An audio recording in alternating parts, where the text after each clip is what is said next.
जल्दी करेंगे, ठीक है। तो आइसोमरिज्म में क्या पढ़ते हो आप? आइसोमर क्या होता है? सेम फॉर्मूला होगा लेकिन स्ट्रक्चर हो सकता है डिफरेंट हो, स्ट्रक्चर डिफरेंट हो सकता है, पोजीशन डिफरेंट हो सकती है, फंक्शनल ग्रुप डिफरेंट हो सकता है। आपने तो कल देखा भी था कि अल्कोहल जो था, आइसोमरिज्म जब कराए थे हम लोग, तो अल्कोहल से क्या बन गया था? वो एल्डिहाइड और कीटोन नहीं बन गए थे? कल ही बताया मैंने, मुझे लग रहा है भूल गए हो, दोबारा देखो। आप लोग कुछ मत करो, हाइड्रोकार्बन के चैप्टर के साथ दोस्ती करनी है तो एक तरीका बताता हूं। आप बिल्कुल भी मत पढ़ो ज्यादा देर, आप मात्र उसको 15 मिनट दो, बस सिर्फ 15 मिनट दो, बस उससे ज्यादा मत दो। और 15 मिनट में देखो हाइड्रोकार्बन की सारी इक्वेशन आपको याद होती कि नहीं। बार बार करो, बार बार करो। अगर एक बार पढ़ लो तो शाम को एक काम करो, सारी की सारी इक्वेशन लिखो, वो भी 10 से 15 मिनट, बस उससे ज्यादा नहीं। बिल्कुल मत दो ज्यादा टाइम, आप दूसरी चीजें पढ़ो। चलो, अब यहां क्या बोलता है, जैसे भी यहां पे आपको दिखाई दे रहा होगा But1ene, दिखाई दे रहा है। अब अगर इसकी डबल डबल बॉन्ड की पोजीशन यहां आ जाती है तो ये क्या हो जाएगा? But2ene क्या हो जाएगा? फॉर्मूला सेम है, फॉर्मूले में कोई चेंज नहीं आया। ये भी C48 है, ये भी C48 है, लेकिन पोजीशन जो बॉन्ड की वो चेंज हो गई। अब ये दो के दोनों आइसोमर है। अब उसी का एक मिथाइल यहां पे लगा दिया, मिथाइल यहां लगा दिया, तो अब ये भी देखो फॉर्मूला वही है C4H8, लेकिन यहां पे क्या है? 2 मिथाइल प्रोपनिन हो गया। तब बता रहा है कि स्ट्रक्चर 1 और 3, 1 में क्या था? वो भी ब्यूट1इन था, फर्स्ट पोजीशन पे डबल बॉन्ड था, लेकिन मिथाइल की वजह से थोड़ा नाम बदल गया। तो 1 और 3 क्या है? 1 और 3 एंड 2 और 3 are example of chain isomerism. 2 और 3 एंड सेकेंड वाले में क्या है? सेकेंड वाले में क्या था भाई? यहां पे डबल बॉन्ड था सेकेंड नंबर पे। तो ये बता रहा है वेर एज स्ट्रक्चर 1 और 2 आर पोजीशन आइसोमर। पोजीशन क्यों हुआ? क्योंकि उसमें डबल बॉन्ड की पोजीशन चेंज हुई है, बस इसलिए उसका नाम पोजीशन आइसोमर। ठीक है, चेन आइसोमर और पोजीशन आइसोमर, इनके मीनिंग आपको समझ में आ गए होंगे। नहीं समझ में आए फिर से पूछ लो मेरे से, मैं अभी इधर ही बैठा हूं। 1 और 2 आपस में क्या है? पोजीशन आइसोमर, क्योंकि सी डबल बॉन्ड शुरू में ऐसे था और दूसरे वाले में क्या हुआ? डबल बॉन्ड यहां आ गया, बस और कुछ नहीं। तो इसको हम बोलेंगे दोनों आपस में क्या है? Position isomer. फिर यहां बोलता है 1 और 3, 1 और 3 और 2 और 3 are example of chain isomer. अब चेन आइसोमर कैसे हैं देखा जाए तो, आप इसको थोड़ी देर के लिए मिटा दो। अब इससे अगर मैं तुलना करूंगा तो मैं क्या देखता हूं? इसको इसका इसका एक मिथाइल यहां पे लगा के इसको चेन चेन की फॉर्म दे दी, बस और क्या है। तो 1 और 3 क्या है आपस में? Chain isomer. और अगर मैं सेकंड से भी तुलना करूंगा तो वहां पे भी वही काम हो रहा है, ये कि यहां पे CH3 लगाएंगे। तो अब आप ये मत बोलना सर सेकंड पे है। अरे भैया, जब यहाँ 3 बचेगा तो क्या सेकंड और क्या फर्स्ट? बताओ, इसमें सेकंड कहीं बनता है? बताओ मुझे। यहां लगाओगे तो भी 1 होगा, यहां लगाओगे तो भी 1 होगा। बोल नहीं रहे हो कुछ भी, ठीक है ना। तो चेन आइसोमर और पोजीशन आइसोमर में फर्क आपको नजर आ गया होगा। भाई नहीं समझ में आए प्लीज मेरे से बात करो जरूर, आज के आज और अभी के अभी। हाँ, राइट स्ट्रक्चर ऑफ स्ट्रक्चर लिखो और आयोपेक नेम लिखो ऑफ डिफरेंट स्ट्रक्चरल आइसोमर। ये क्वेश्चन आपके सारे डाउट मन के अंदर जितने भी सब खत्म कर देगा। C5H10, क्योंकि वो C4H8 था, इसमें एक कार्बन ज्यादा होने की वजह से ढेर सारे आइसोमर बनाएगा। चलो देखते हैं, देखो पहली पोजीशन पे, दूसरी पोजीशन पे, ठीक है ना, 2 पोजीशन हो गई। अब कोई बच्चा बोलेगा सर तीसरी पे लगा दो। अरे बाबा, तीसरी पे लगाते ही तो ये 1 और ये 2 हो जाएगा, मतलब 2 ही बनेगा, 1 और 2। आप किधर से भी काउंट करो, डबल बॉन्ड किधर से भी काउंट करो, 1 और 2 ही बनेगा, तीसरा थर्ड नंबर नहीं बन सकता। ये बात क्लियर है कि नहीं? अगर आप यहां लगाओगे तो ये भी 2 ही काउंट होगा। यहां सपोज लगा दिया आपने, तो ये कैसे काउंट करूंगा? 1 और ये 2। तो पेंटीन में क्या देखते हो आप? ये 1 और ये 2, ये 2 हो गए खत्म। अब इसके बाद चेन पे आ जाओ। अब चेन एक CH3 यहां लगा सकते हो, है ना। अब CH3 के लिए लगाने के लिए आपके पास कितनी पोजीशन है? 1 मिनट, अरे आ जा भाई, तंग कर रहा है यार। हाँ, कि कैसे कर सकते हो देखो, एक तो वहां पे डबल बॉन्ड लगाओ जिसके कार्बन के साथ में मिथाइल, जिसके पास एक भी हाइड्रोजन ना हो। लेकिन अगर ये डबल बॉन्ड आपने यहां लगा दिया तो इस कार्बन के पास में ये डबल बॉन्ड नहीं रहेगा, तो एक हाइड्रोजन रहेगा जैसे इसके साथ है। तो मतलब ये कि ये 2 वाला है और ये 1 वाला है, तो ये भी 2 आइसोमर हो गए। और एक और बना सकता है, जैसे यहाँ पे एक इस साइड में नंबर 1 पे लगा दिया। अभी क्या था यहाँ पे देखो, यहाँ इस कार्बन के पास भी हाइड्रोजन नहीं है, इस कार्बन के पास भी हाइड्रोजन नहीं है, लेकिन फर्क है, ये डबल बॉन्ड यहाँ है सेकेंड नंबर के ऊपर, लेकिन ये डबल बॉन्ड फर्स्ट के ऊपर है। अब आप बोलोगे फर्स्ट तो ये भी था, लेकिन दोनों में फर्क है। इस वाले कार्बन के साथ में हाइड्रोजन है और ये भी नंबर 1 पे है, लेकिन अब कार्बन के पास हाइड्रोजन नहीं है। तो ये सब आइसोमर है, आपको सोचना पड़ेगा, सोच थोड़ा सा कहां कहां लगा सकते हो। तो डिफरेंट टाइप के आइसोमर्स हैं। समझ में आया अच्छे से? ओके, अब ध्यान देना यहाँ पे, ये सच पूछो तो ये मैं करा चुका हूं, ये करा दिया हूं, आपको पढ़ना है पढ़ लेना, समझना है समझ लेना। ये बता रहा है कि अगर ऐसे डबल बॉन्ड हो, सी डबल बॉन्ड सी ऐसे है, अब इसके ऊपर 4 चीजें अटैच करते हो, 2 से, अब यहाँ पे ध्यान दो, अगर एक्स एक्स और एक्स इधर है, वाई और वाई इधर है, और दूसरे में क्या देखते हो, एक्स और एक्स क्रॉस है, वाई और वाई क्रॉस है, तो क्या ये सिस और ट्रांस नहीं है? तो इस सिस और ट्रांस के बारे में पहले समझा रहा है, जो कि मैंने आपको सिखा दिया है, बता दिया है पहले ही, पहली बात।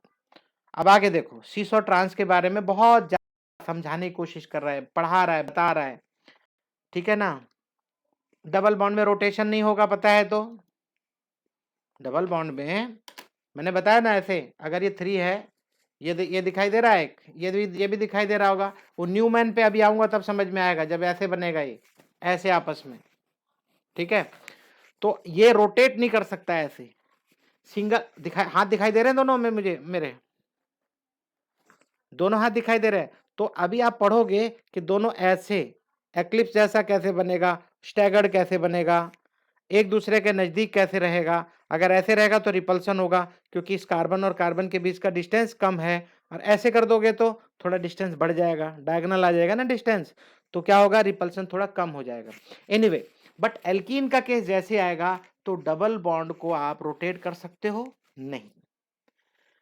कैसे बता रहा देखो यहाँ पे, therefore they are stereoisomerism, they would have the same geometry if atom or group around C double bond C bond can be rotated, but rotation around C double bond C bond is not free. Double bond होने से ये free नहीं होंगे। अगर एक ऐसे गोल गोल कुछ ले लो, आप कुछ लकड़ी का बना लो, और इसके ऊपर 2 स्टिक से आप इसको इसमें होल कर दो, इसमें भी होल कर दो, फिक्स करके 2 स्टिक लगाओ, एक को टाइटली होल्ड करो, दूसरे को रोटेट करोगे तो क्या रोटेट होगा? ये दोनों लकड़ियां आपस में ट्विस्ट होनी शुरू हो जाएंगी, बोलो भाई, है ना। तो रोटेशन इसमें फ्री रोटेशन नहीं होगा, फ्री रोटेशन तो नहीं होगा। अब ये बहुत कुछ बताएगा, ये सब बताएगा, जो ना ऑलमोस्ट सब मैं डिस्कस कर चुका हूं आपसे। लेकिन होता है क्या, आखिर हम सिस और ट्रांस पढ़ते किस लिए हैं? जो मेन इसका टॉपिक है जो पढ़ने का, वो सिर्फ और सिर्फ क्या है, पोलैरिटी,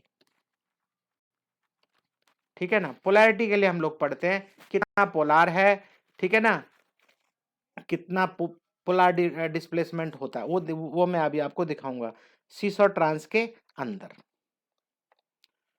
अब ये 2 एग्जाम्पल ले रहा, ध्यान से सुना भाई सभी लोग। यहाँ पे क्या देखते हो आप, CH3 दोनों एक साइड में, अरे यार कलर चला गया,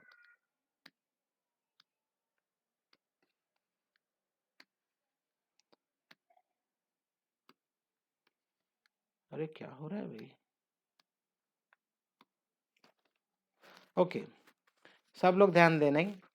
अब ये CH3 आपको एक साइड में दिखाई दे रहे हैं, हाइड्रोजन हाइड्रोजन एक साइड में दिखाई दे रहे हैं, लेकिन लेकिन यहाँ पे क्या होता है, देख रहे हो, एक दूसरे को क्रॉस करते हैं, एक दूसरे के बिल्कुल आप आमने सामने हैं। अब यहाँ बताने की कोशिश कर रहा है सिस सिस ब्यूट ट्विन, ये सिस होता है एक तरफ ही रहते हैं तो, और अगर ऐसे क्रॉस रहते हैं तो क्या होता है ट्रांस। दोनों के बॉइलिंग पॉइंट पे देखो ध्यान दो, थोड़ा सा फर्क आएगा, सिस में थोड़ा सा ज्यादा होता है और इसमें कितना होता है थोड़ा सा कम। ठीक है, पहली बात। और साथ में क्या बोल रहा है यहाँ पे, डाइपोल मूवमेंट। डाइपोल मूवमेंट किसकी वजह से होता है, डाइपोल मोमेंट किसकी वजह से होता है, पोलैरिटी की वजह से, पोलैरिटी की वजह से, बिल्कुल सही। तो पोलैरिटी की वजह से होता है, एक्चुअली ये यही पढ़ाना चाह रहा था आपको और कुछ भी नहीं, बाकी सब आप पढ़ोगे सब समझ में आ जाएगा। डाइपोल मोमेंट, इसमें और कुछ नहीं है, melting point, boiling point, dipole moment, solubility, etc. तो बहुत हायर क्लासेज में ये सब चीजें बहुत ज्यादा पढ़ोगे, वो अभी छोड़ दो, फिलहाल क्या इफेक्ट डाल रहा है वो देखना है। तो डाइपोल मोमेंट में क्या बोलता है, ट्रांस के केस में ऑलमोस्ट पोलैरिटी जीरो हो जाती है, मतलब डाइपोल मोमेंट जीरो रहता है। क्यों, क्योंकि एक दूसरे को आपस में डाइपोल क्या करेंगे, कैंसिल करते हैं। ये देखो क्या बोलता है, कितना डेबे है ये 0.33 इस वाले केस में, सिस ब्यूट टू इन इज 0.33 डेबे। डेबे मालूम है कि नहीं, डाइपोल मोमेंट की यूनिट होती है, कितना है 0.33 Debye. Where as dipole moment of trans form is almost zero, और it can be said that, ध्यान से देखो,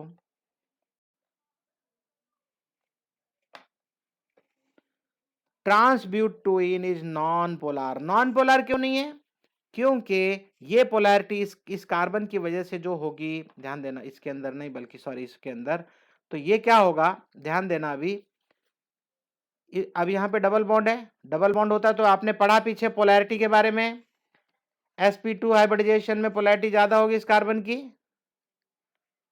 है ना, और इस कार्बन के ऊपर 3 हाइड्रोजन है तो यहाँ पे sp3 हाइब्रिडाइजेशन है, इसकी इसकी sp2 है, तो ये ज्यादा इलेक्ट्रोनेगेटिव है। ज्यादा इलेक्ट्रोनेगेटिव होने की वजह से ये ध्यान देना, ये एरो इधर की तरफ आ रहा है, और सेम वे यहां भी ऐसे ही होगा।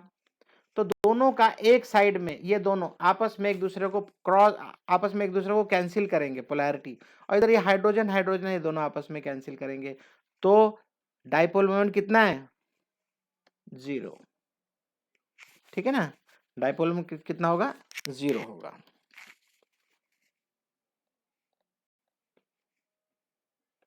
यहां और भी चीजें बता रहा है, यहाँ पे draw cis and trans isomer for the following compound, also write there IUPAC name.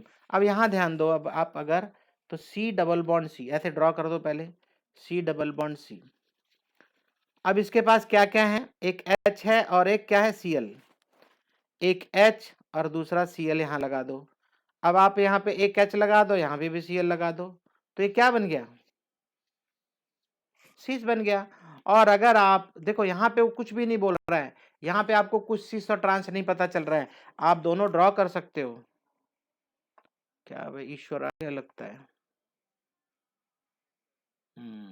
इसका एग्जाम था कुछ, हाँ।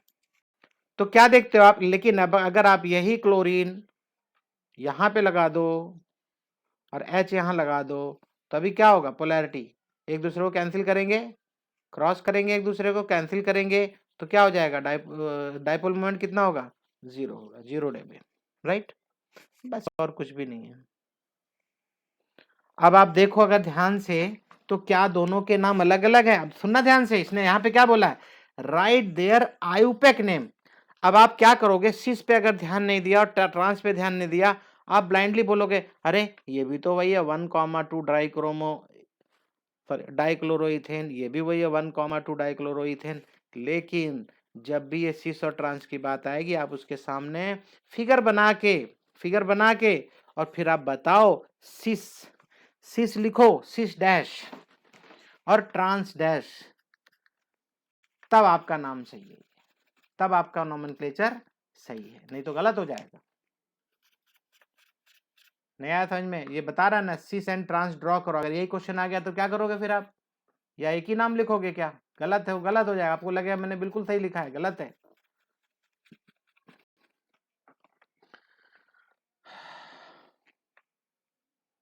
यहाँ पे देखो इसके बारे में भी देखो, ऐसा लिखा हुआ देखो, CH3 और C2H5 C2H, इस पे डाइपोल मोमेंट पक्का होगा, पक्का होगा, इधर एक ही कार्बन है, इधर 2 कार्बन है। लेकिन जब ट्रांस बनाएगा तो CH3 आमने सामने, C2H5 C2H5 आमने सामने, ये ट्रांस है। इसमें डाइपोल मोमेंट 0 आएगा। नाम देख लो, नाम अगर आपको देखना, सोचो थोड़ी देर के लिए। अब देखो यहाँ पे नाम आपको कैसे लिखना है। ये C2H5 है, आप यहाँ चाहो तो ऐसे लिख दो 1 और ये 2, ये 3, यहाँ पे तो एक ही कार्बन है। अब बताओ मुझे क्या नाम रखोगे इसका आप? या ऐसे जाओगे, इधर से जाओगे आप, एक कार्बन इधर एक कार्बन, ऐसे जाओगे ना, ऐसे जाना पड़ेगा ना आपको। हाँ, तो ऐसे जाओगे तो 6 हो जाएंगे। तो 6 का मतलब किधर से भी गिनोगे तो आपको डबल बॉन्ड कहाँ मिलेगा? 3 पे मिलेगा। 3 इन, देखो ये 3 इन, यहाँ भी देखो 3 इन, 3 इन है दोनों में। अब इसके बाद ये पोजीशन देखो कहाँ कहाँ अटैच है, एक 3rd पे मिथाइल अटैच है और एक 4 पे। तो क्या लिखा है? 3,4 डाई मिथाइल, 3,4 डाई मिथाइल। कितने कार्बन थे? हेक्स था, तो हेक्स 3 इन, समझ में आया? लेकिन ये नाम तो सभी जानते हैं आप, और यहाँ पे आप इसको ऐसे चलोगे, ये भी 3 और 4 पे अटैच होंगे, लेकिन सिस और ट्रांस आपको लगाना पड़ेगा। अगर आपने मिथाइल मिथाइल और इथाइल इथाइल आमने सामने रखा है तो वो ट्रांस होगा, और दोनों एक साइड में है तो वो सिस होगा, सिस लिखना है। अब तो कर लोगे, आइसोमर के ऊपर क्वेश्चन आया तो पक्का ना? हाँ, डरना मत, एक दो बार कर लो, बस देख लो इसको, ये एग्जांपल बहुत अच्छा है, ये भी देख लो। Which of the following compound will show cis trans isomerism. लो, अब ये पूछ रहा है कौन सा बनाएगा कौन सा नहीं बनाएगा, ऐसा पूछ रहा है। पहला वाला है जैसे ये बना सकता है कि नहीं, ये तो शायद एग्जाम्पल तो आपको सामने से दिख भी जाएगा। आजा भाई,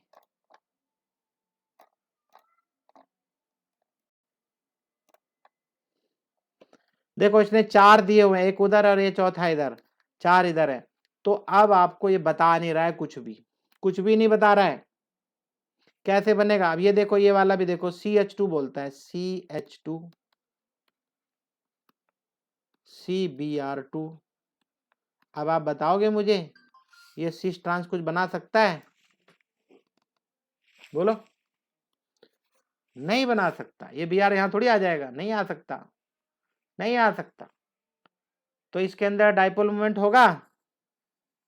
यस होगा, ठीक है ना। ये ज्यादा इलेक्ट्रोनेगेटिव है, ये ज्यादा इलेक्ट्रोनेगेटिव मान लो। तो अब यहाँ पे देखो क्या बोला, ये कौन सा था? Second number. 2 and 4 के बारे में बता रहा है। In structure 1 and 2, 2 identical groups are attach to one of the doubly bonded carb. तो इसके ऊपर, एक ही के ऊपर 2 अटैच है, इधर Br अटैच है 2 और इधर H अटैच है, तो ये सिस और ट्रांस नहीं बनाएंगे। इसकी बात करता है कि ये कर सकता है सिस और ट्रांस। थोड़ा देखो जरा ध्यान से, C double bond C, methyl दोनों के साइड में है, तो एक बार इधर लगा दो मिथाइल, एक बार इधर लगा दो। अब एक साइड में आपको H मिलेगा और एक में Cl मिलेगा, ठीक है। अब अगर आप चाहो तो मिथाइल ये वाला हटा के यहाँ लगा दो और Cl यहाँ, तो ऐसे में क्या है, आमने सामने हो गया। अब ये मत बोलना कि ये दोनों तो एक जैसे नहीं है, ठीक है, लेकिन ये फिर भी हम इसको सिस और ट्रांस बोल सकते हैं। जब यहाँ पे था तो सिस था, और जब यहाँ मिथाइल नीचे आ गया, ऐसे बन गया, तो ये ट्रांस हो जाएगा। दो स्ट्रक्चर तो बन रहे हैं ना, दो स्ट्रक्चर तो बन रहे हैं ना, इसलिए हम इसको सिस और ट्रांस बोल सकते हैं। ओके, अरे समझ में नहीं आ रहा तो बोलो यार। अब ये देखो, जैसे इधर है, ये तो बिल्कुल ही कहानी अलग है। थर्ड वाला, थर्ड फोर्थ, थर्ड की बात देखो, थर्ड बनता है क्या? थर्ड में बनेगा ना, देखो अलग अलग है सब। ये CH एक साइड में H लगा दो, इधर भी एक H लगा दो, इधर बेंजीन है C6H5, इधर क्या है CH3। अब एक बार एक काम करो, आप CH3 यहाँ कर दो, H यहाँ कर दो, तो ये थोड़ा सा इसका डाइपोल मोमेंट कम हो जाएगा, ठीक है। तो ये बना रहा है। तो चलो अब आखिरी पोर्शन है, 44 हो गए, मेरे पास समय बहुत बहुत बहुत कम है। अच्छा आप लोग कोई ना जोशी जी को मैसेज लिख दो, physics class can be taken at 7 o'clock या 6:55, जो भी लिखना आप लिख दो।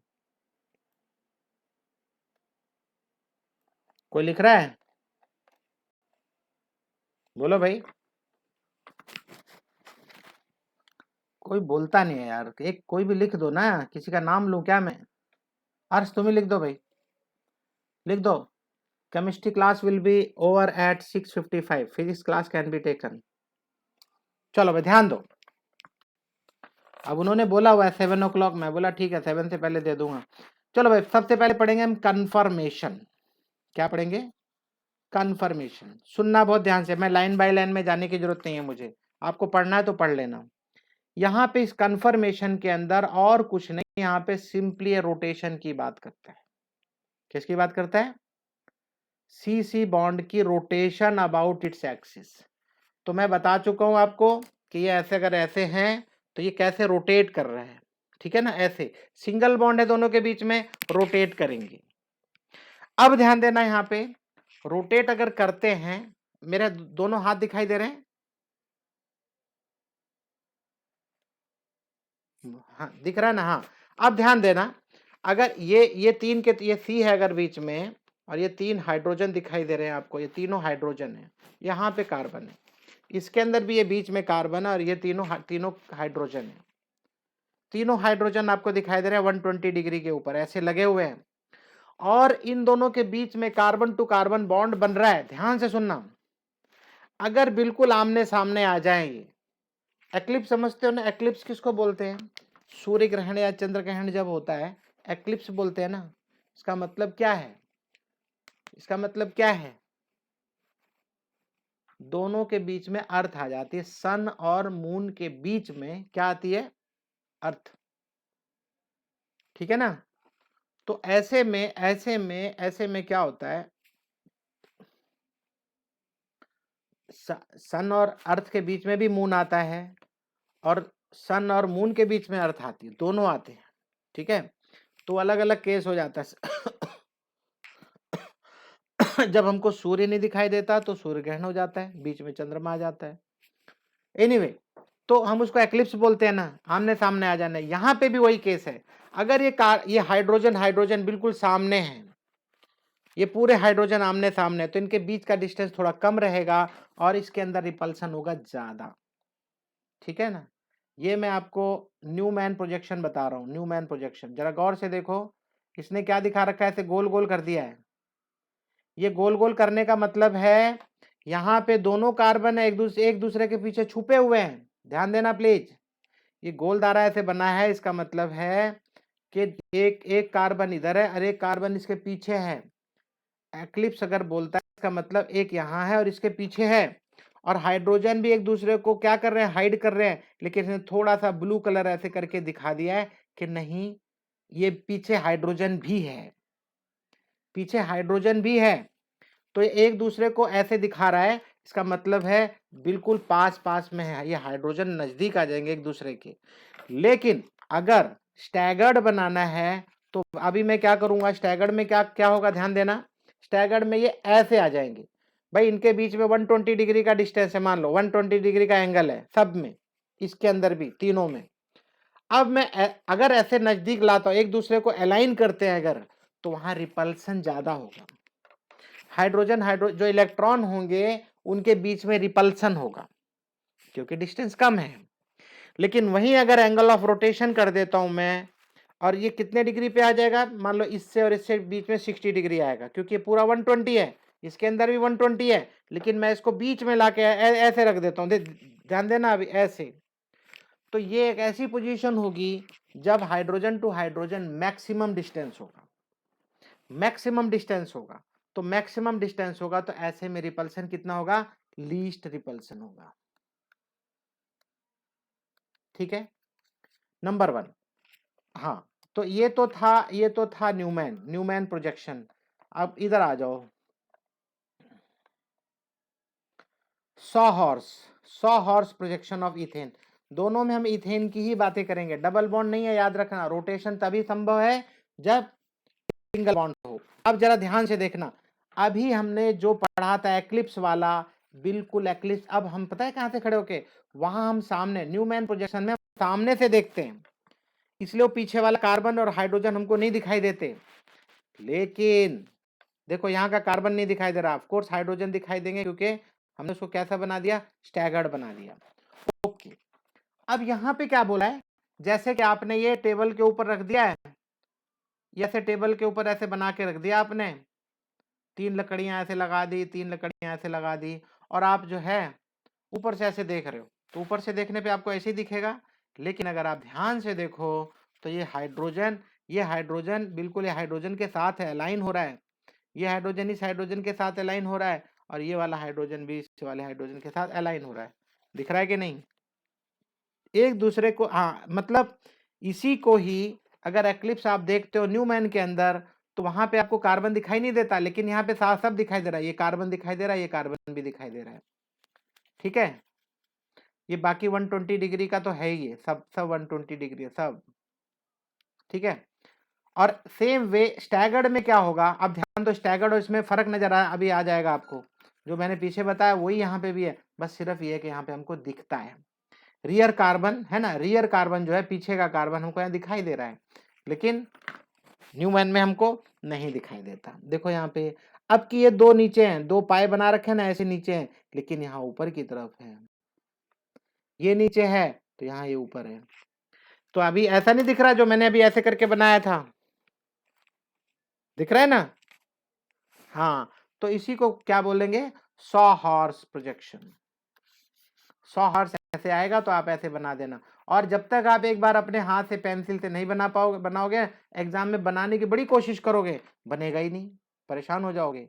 एक बार अच्छे से बनाओ, देखो कैसे बनाना है, करना कुछ नहीं है भाई, ये ऐसे ऐसे बना दो, नीचे दो टांगे इसकी नीचे की तरफ और एक ऊपर, और यहाँ पे भी वही सेम, लेकिन यहाँ उल्टा है, यहाँ दो टांगे नीचे है तो यहाँ ऊपर है, ये एक ऊपर है तो यहाँ नीचे है, बस स्टैगर्ड ऐसे हो गया, कर लोगे। अच्छा, अभी खत्म नहीं हुआ, खत्म नहीं हुआ, मैं थोड़ा सा जल्दी से ये दोनों चीजें बता दिया, अब यहाँ पे कंफर्मेशन के बारे में थोड़ा और बातें कर रहा है। ये बोलता है, अगर आप ध्यान से सुनना पे सभी लोग, अगर ये ऐसे बना हुआ है, थोड़ा थोड़ा थोड़ा minute, half degree, 1 degree, 2 degree, 3 degree, 4 degree, ऐसे मैं चेंज करता जा रहा हूँ, चेंज करता जा रहा हूँ, ऐसे चेंज करते करते मैं कितने डिग्री तक चेंज कर सकता हूँ, मतलब कितने फिगर बनेंगे ऐसे, इनफाइनाइट, कितने फिगर बनेंगे भाई, इनफाइनाइट फिगर बन सकते हैं, तो इनको भी आइसोमर बोलते हैं। लेकिन ऐसा आइसोमर हमको मिलेगा नहीं प्रैक्टिकली, प्रैक्टिकली नहीं मिलेगा, कारण क्या है, इनके बीच में जो एनर्जी है, जो एनर्जी बहुत कम है, चेंज कितना चेंज है, 12 किलो जूल पर मोल ऑलमोस्ट है। एक मिनट देखो, यहीं पे लिखा होगा शायद 1 to 20 लिखा हुआ है, जनरली 12 ही लिखा जाता है। अच्छा भाई, यहाँ लिखता है देखो 1 to 20 किलो जूल पर मोल। अच्छा, ये 1 to 20 किलो जूल में जो एनर्जी है किलो जूल पर मोल, ये इतनी due to weak repulsive interaction between the adjacent bond, such a type of repulsive interaction is called torsional strain. इसको क्या बोलते हैं, टॉर्शनल स्ट्रेन बोलेंगे, टॉर्शनल, ठीक है ना, स्ट्रेन एक तरीके से, क्योंकि रोटेट कर रहे हो आप, रोटेशन दे रहे हो आप, ठीक है, तो इसके बीच में 1 to 20 किलो जूल पर मोल होता है, और ऐसे कन्फर्मेशन आपको ज्यादा नहीं मिलेंगे। कारण क्या है, क्योंकि इस तरह के रोटेशन तो जनरली होते ही रहेंगे उसके अंदर, तो आपको ये मिलेंगे नहीं।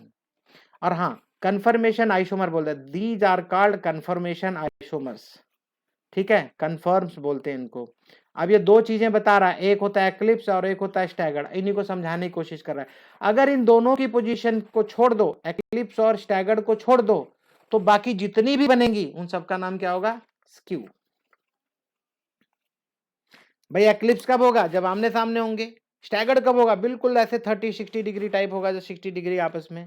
इसके अलावा जो भी आप बनाओगे, थोड़ा सा इधर उधर 15 डिग्री 20 डिग्री आगे पीछे करोगे, तो वो सब के सब क्या बनेंगे, स्क्यू कॉन्फर्मेशन बोलते हैं उसको, ठीक है। और इन्हीं को बता रहा है कि दो सॉ हॉर्स और न्यूमैन प्रोजेक्शन है, और सॉ हॉर्स भी मैंने आपको समझाया और न्यूमैन भी समझा दिया।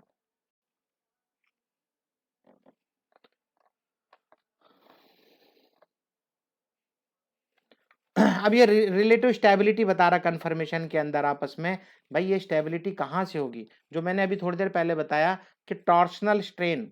तो ये जो स्ट्रेन वगैरह होते हैं ये सब क्या है, किसकी वजह से है, क्योंकि रोटेशन में या तो रिपल्सन होगा और या तो मिनिमम रिपल्सन। मिनिमम रिपल्सन कब होगा, स्टैगर्ड की फॉर्म में।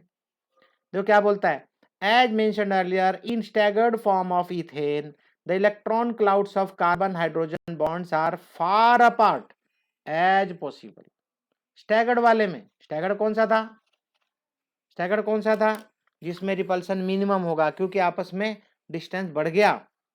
दस there are minimum repulsive forces, minimum energy and maximum stability. अब जितनी कम एनर्जी रहेगी उतनी ज्यादा स्टेबिलिटी रहेगी, मालूम है बात आपको, of the molecule. So on the other hand, when staggered form changes into eclipse, अब अगर eclipse पे आता है, आमने सामने आ जाएंगे, तो मैंने बताया आपको डिस्टेंस हो जाएगा कम, ठीक है ना। The electron cloud of carbon hydrogen bond come closer to each other resulting in increase in electron cloud repulsion। तो मैंने ये सारी बातें बता दी है ना,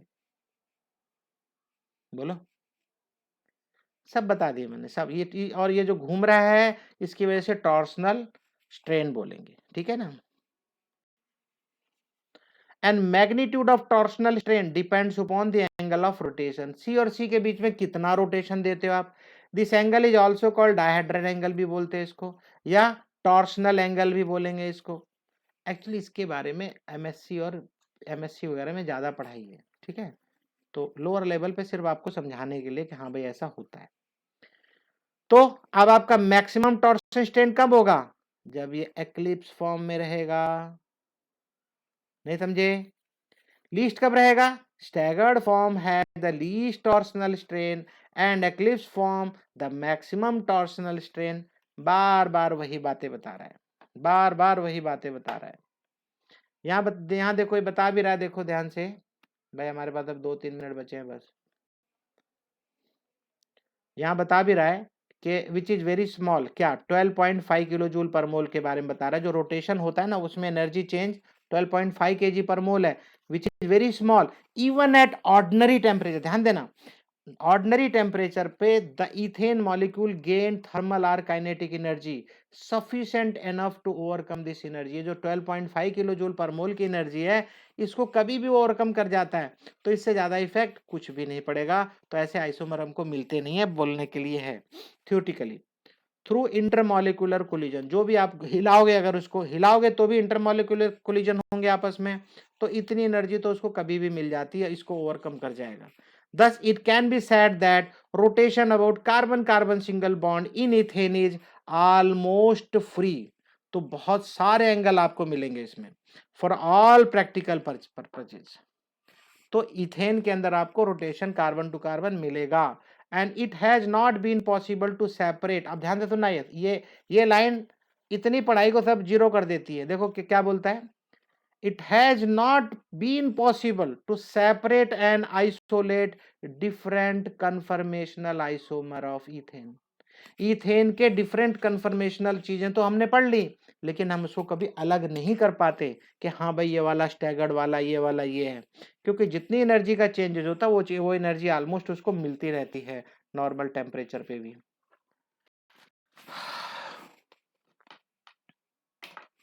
आप लोग मुझे बताएंगे सब कुछ समझ में आया। हेलो, कोई चीज छूटी हुई है तो प्लीज लेट मी नो, मुझे व्हाट्सएप पे लिख के दो। कोई भी चीज आपकी बची हुई है कुछ भी,